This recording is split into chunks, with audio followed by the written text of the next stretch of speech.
Nacht geht ganz allein ein Teppichhändler durch eines Waldes heim. Er betritt eine Lichtung und hebt das Gesicht und sieht seltsame Sterne in gleißendem Licht. Auf der Wiese sieht er eine Blume stehen, glitzernd und herrlich anzusehen. Und er fasst diese Blume und bricht sie sacht, da öffnet sich ihm einer Höhle Schacht.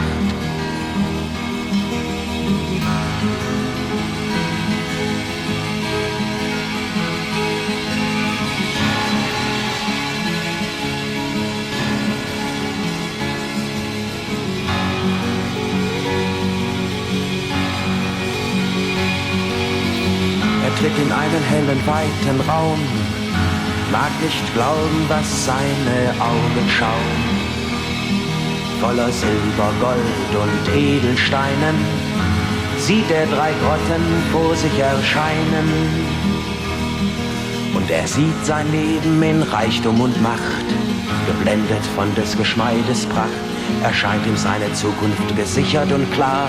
Ein neues Leben beginnt, das alte war.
Wie er da steht und seinen Traum genießt, merkt er, wie sich das Tor langsam schließt.